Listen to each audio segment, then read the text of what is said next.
تحزن ربنا. Assalamualaikum warahmatullahi wabarakatuh.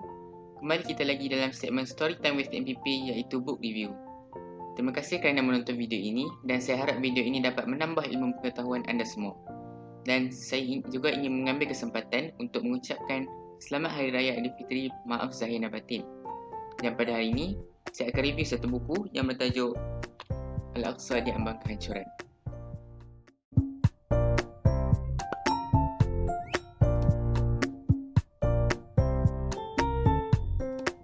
Buku ini diterbitkan oleh Risalah Harmoni pada tahun 2014.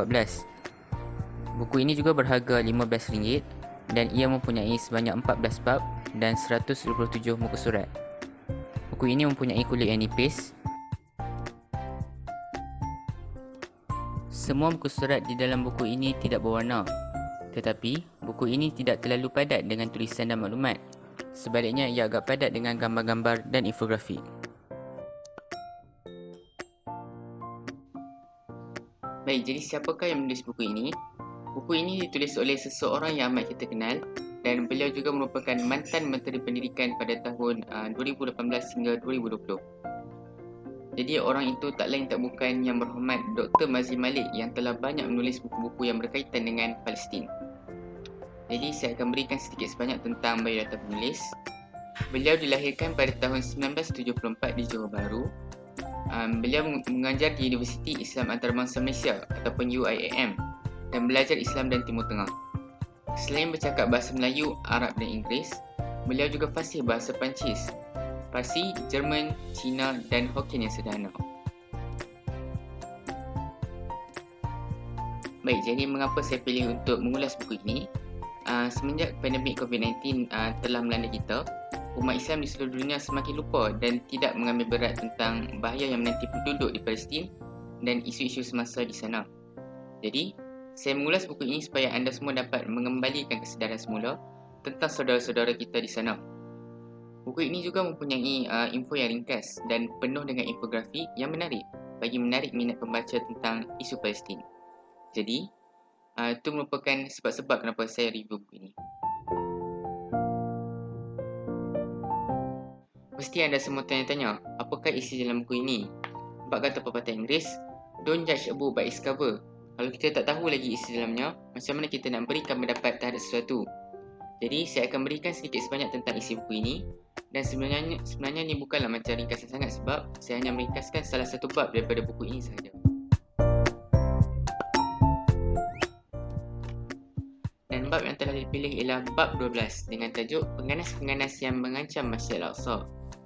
Sebenarnya bagi saya tajuk ni adalah paling menarik berbanding tajuk-tajuk yang lain sebab ia menceritakan tentang pengganas-pengganas yang telah mengancam Masjid Al-Aqsa di Palestin. Dan tujuan mereka mengancam Masjid Al-Aqsa ni adalah untuk merobohkannya dan menggantikannya dengan haikal. Jadi apa itu haikal? Jangan ingat haikal ni macam nama orang kan, tapi sebenarnya bukan. Jadi berdasarkan sumber yang saya dapat daripada laman web MyCare, haikal ataupun dikenali sebagai Haikal Sulaiman merupakan kuil yang dikatakan masih tertimbus di bawah kompleks Al-Aqsa sehingga sekarang. Yahudi menyebarkan naratif bahawa Al-Aqsa ni merupakan tapak bagi tempat ibadat mereka. Yahudi juga mendakwa bahawa tempat ni adalah khusus untuk penganut agama Yahudi dan umat Islam tidak ada hak ke atasnya sebab mereka bukan pewaris Nabi Bani Israel.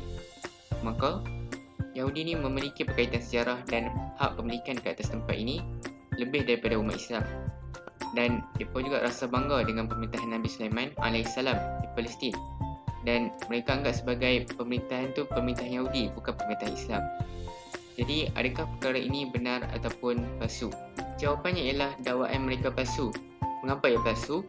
Kita kena kembali kepada Al-Quran yang terkandung padanya jawapan-jawapan terhadap isu-isu Al-Aqsa dan Palestin dengan fakta-fakta yang jelas. Jadi yang pertama sekali, Al-Quran menolak dan membatalkan segala dakwaan Yahudi bahawa para Nabi dan Rasul mereka adalah Nabi Bani Israel beragama Yahudi seperti yang dianti sekarang. Sebaliknya, Al-Quran ini menjelaskan bahawa Nabi dan pengikutnya adalah Muslim dan pengikut mereka ialah orang Islam. Yang kedua, Al-Quran juga menegaskan yang segala risalah yang dibawa oleh para Nabi dan Rasul dulu adalah risalah Islam Maka Nabi Daud dan Nabi Sulaiman tu adalah orang Islam dan pemerintahan baginda adalah pemerintahan Islam dan bukannya pemerintahan Yahudi yang terbina atas dasar perkauman yang jahat. Baik, kita kembali kepada pengganas-pengganas yang mengancam Masjid Al-Aqsa. Terdapat 19 pengganas-pengganas yang mengancam Masjid Al-Aqsa bagi kepentingan diri mereka sendiri. Tapi saya akan berikan 4 sahaja daripadanya. Siapakah mereka? Baik, pengganas yang pertama, Temple Mount Rabbinical Court. Sebelum tu saya nak beritahu siap-siap, nama dan istilah ni mungkin akan disebut dengan sebutan yang salah. Jadi, fahamlah. Okey. Jadi, siapakah mereka? Mereka merupakan sebuah pertubuhan pengganas Yahudi yang bermotifkan agama. Mereka bergerak di kalangan Rabbi Yahudi yang beriman dengan kewajipan menegakkan haikal sebelum kedatangan Mesiah dan bukan selepas kedatangannya. Jadi ianya dianggotai oleh para Rabbi yang sangat obses untuk mendirikan semula haikal yang macam anda sebut tadi, kuil. Contohnya seperti Dov Layer, Nahman Kahin dan Israel Ariel. Apakah yang telah mereka lakukan terhadap Masjid Al-Aqsa? Jadi pada bulan Ogos tahun 2000, pertubuhan ini telah mengeluarkan fatwa mereka kepada orang Yahudi untuk merempur masuk ke dalam kawasan Masjid Al-Aqsa. Jadi mereka ni merupakan penyebablah Masjid Al-Aqsa diserang.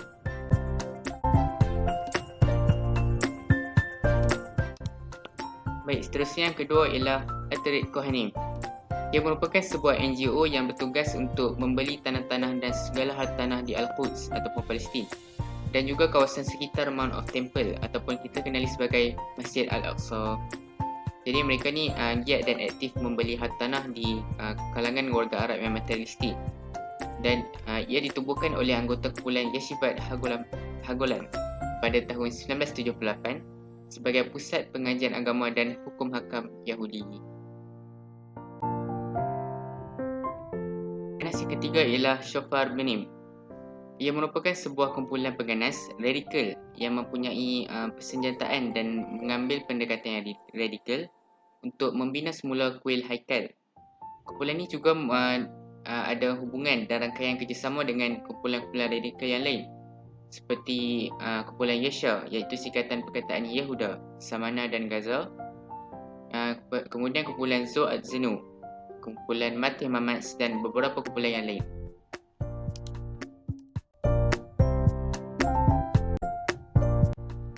Baik, jadi pengganas yang terakhir ialah Shokari Hamikdash ataupun dikenali sebagai Temple Lovers Group. Jadi mereka ni merupakan sebuah pertubuhan yang menghimpunkan beberapa pertubuhan Yahudi lain di bawahnya yang mempunyai aspirasi untuk membina semula kuil haikal.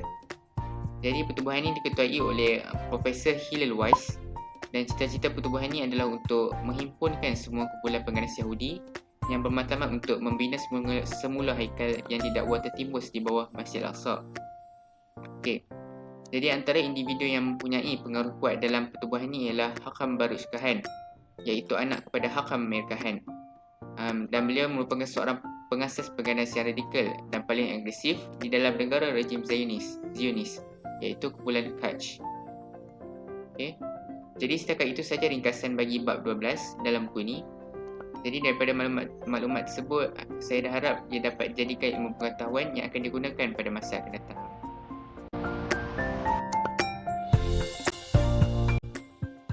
Baik, seterusnya kita pergi kepada pengajaran. Apakah pengajaran-pengajaran yang kita boleh dapat apabila kita membaca buku ini kan? Okey, pengajaran yang pertama, kita dapat mengenali musuh-musuh Islam yang mengancam saudara-saudara kita di sana.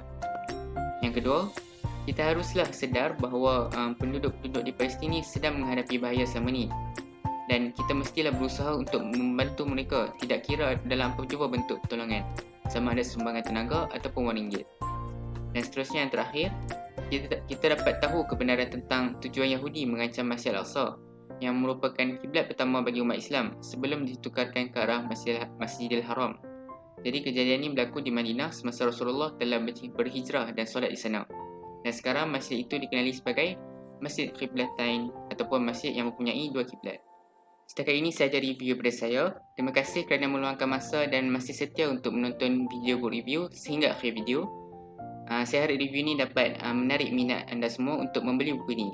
Dan untuk penambahan, anda semua boleh singgah dan lihat di Instagram dan Facebook MPP Smile yang selalu menggosipkan tentang isu-isu semasa di Palestin. Dan kalau boleh tu jangan setakat singgah saja kan, dan lihat halangan tu, like dan follow sekali. Jadi nantikan video-video yang akan datang, video buat review. Dan setakat ini sahaja daripada saya. Assalamualaikum warahmatullahi wabarakatuh.